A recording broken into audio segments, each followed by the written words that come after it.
UP में बसपा का जनाधार लगातार खिसकता जा रहा है। उसके कई कद्दावर नेता पार्टी छोड़कर दूसरी पार्टी में चले गए हैं। ऐसे में क्या मायावती अगले चुनाव लड़ने वाले दावे क्या उनकी नौका पार लगा पाएंगे? उत्तर प्रदेश और उत्तराखंड में जल्द ही विधानसभा चुनाव होने वाले हैं। बसपा इन दोनों राज्यों में किसी भी दल के साथ किसी तरह का चुनावी समझौता नहीं करेगी। ये बयान उत्तर प्रदेश की पूर्व मुख्यमंत्री व बहुजन समाज पार्टी की अध्यक्ष मायावती का है। मायावती ने अपने 65वें जन्मदिन पर यह ऐलान किया है कि उत्तर प्रदेश और उत्तराखंड में होने वाले विधानसभा चुनाव में बसपा अपने बलबूते पर चुनाव लड़ेगी और अपनी सरकार बनाएगी। बसपा प्रमुख ने दावा किया है कि उत्तर प्रदेश में पहले समाजवादी पार्टी और फिर कांग्रेस शासनकाल और अब बीजेपी शासनकाल को लोग पसंद नहीं कर रहे हैं। वे बसपा को मौका देना चाहते हैं। उत्तराखंड में भी यही स्थिति है। आपको बता दें कि उत्तर प्रदेश और उत्तराखंड में अगले साल 2022 में फरवरी और मार्च में विधानसभा चुनाव होने वाले हैं। फिलहाल दोनों राज्यों में भारतीय जनता पार्टी की सरकार है।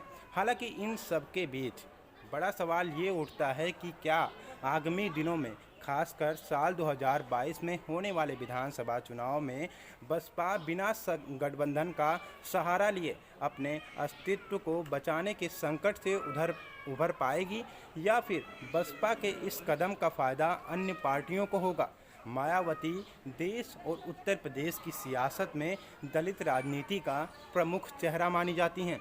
हालांकि अपने लंबे सियासी सफ़र में उन्होंने कई उतार चढ़ाव देखे हैं। उनकी पार्टी सूबे की सत्ता में कई बार बेदखल हुई है तो कई बार सत्ता पर काबिज हुई है, लेकिन मौजूदा समय में एक के बाद एक चुनाव हारने वाली पार्टी के नेताओं की बगावत ने उनकी राजनीति पर प्रश्न चिन्ह खड़ा कर दिया है। साल 2022 में यूपी में पूर्ण बहुमत की सरकार बनाने वाली बहुजन समाज पार्टी का ग्राफ उसके बाद लगातार गिरता जा रहा है। साल 2007 के विधानसभा चुनाव में उन्हें जहां 206 सीटें मिली थी, वहीं साल 2012 में महज 80 सीटें। साल 2017 का ये आंकड़ा रहा कि उनको सिर्फ 19 सीटें मिली। साल 2014 का लोकसभा चुनाव में बसपा को राज्य में एक भी सीटें हासिल नहीं हुई थीं, लेकिन साल 2019 के लोकसभा चुनाव में समाजवादी पार्टी के साथ गठबंधन में उन्हें फ़ायदा जरूर हुआ था। पार्टी को 10 सीटें हासिल हुई थीं। हालांकि लोकसभा चुनाव के बाद गठबंधन के टूट जाने की खबर सामने आने लगी थी। बहुजन समाज पार्टी पिछले 9 सालों से यूपी की सत्ता से बाहर है। हालांकि अपनी सियासी सफ़र में मायावती गठबंधन का प्रयोग कर चुकी हैं। मायावती 4 बार प्रदेश की मुख्यमंत्री रही हैं और इस दौरान उन्होंने कई बार बीजेपी के साथ मिलकर सरकार बनाई तो कई बार समाजवादी पार्टी और कांग्रेस के साथ मिलकर चुनाव लड़ा। राजनीति के जानकारों का मानना है कि अब मायावती में ना तो पहले की तरह ज़मीनी संघर्ष बचा है और ना ही अपने कैंडल को बचाने वाली इच्छा शक्ति। ऐसे में बसपा का जनाधार लगातार खिसकता जा रहा है, जिसकी वजह से ये सवाल उठता है कि क्या मायावती के अगले चुनाव लड़ने का दावा क्या उनकी नौका पार लगा पाएंगे। उत्तर प्रदेश राजनीति के रूप में हमेशा सत्ता का केंद्र रहा है, जहां 90 के दशक में गठबंधन की राजनीति कुछ ऐसी रही है कि बीजेपी और कांग्रेस को छोड़कर हर पार्टी एक दूसरे के साथ नजर आई है। कई बार पक्ष विपक्ष की पार्टी और चेहरे बदलते रहे हैं तो कई बार गठबंधन की सरकार बनी है। मुलायम सिंह यादव जब 1989 में मुख्यमंत्री बने थे तब उन्हें बीजेपी का समर्थन हासिल हुआ था। 1993 में पहली बार बसपा का और सपा का गठबंधन हुआ और बाबरी मस्जिद के ध्वस्त हो जाने के बाद चुनाव में बीजेपी को हार का सामना करना पड़ा, लेकिन सपा बसपा गठबंधन जल्द ही टूट गया था। 1995 में मुख्यमंत्री मायावती को बीजेपी का समर्थन मिला और मुख्यमंत्री बनी। साल 2002 में यूपी में बीएसपी और बीजेपी की मिलीजुली सरकार बनी, लेकिन बहुत ज़्यादा समय तक नहीं टिक पाई। 1 साल के बाद बीजेपी ने मुलायम सिंह यादव के नेतृत्व में समाजवादी पार्टी की सरकार बनाने में मदद की। इस दौरान बीजेपी और सपा के बीच दरारें काफ़ी बढ़ गई थी और क्या था। राजनीति जानकारों के अनुसार मायावती ने जिनसे भी गठबंधन किया उनके रिश्ते अच्छे नहीं रहे। सपा के साथ भी गठबंधन में ऐसा ही हुआ। अंदर से ये बात सामने आई कि अखिलेश का समर्थन नहीं कर रही थी। कहा जाता है कि दिल्ली की सत्ता का रास्ता उत्तर प्रदेश से होकर जाता है।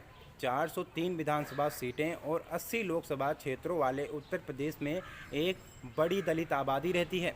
राज्य जाति आधारित पहचान की राजनीति का गढ़ भी कहा जाता है।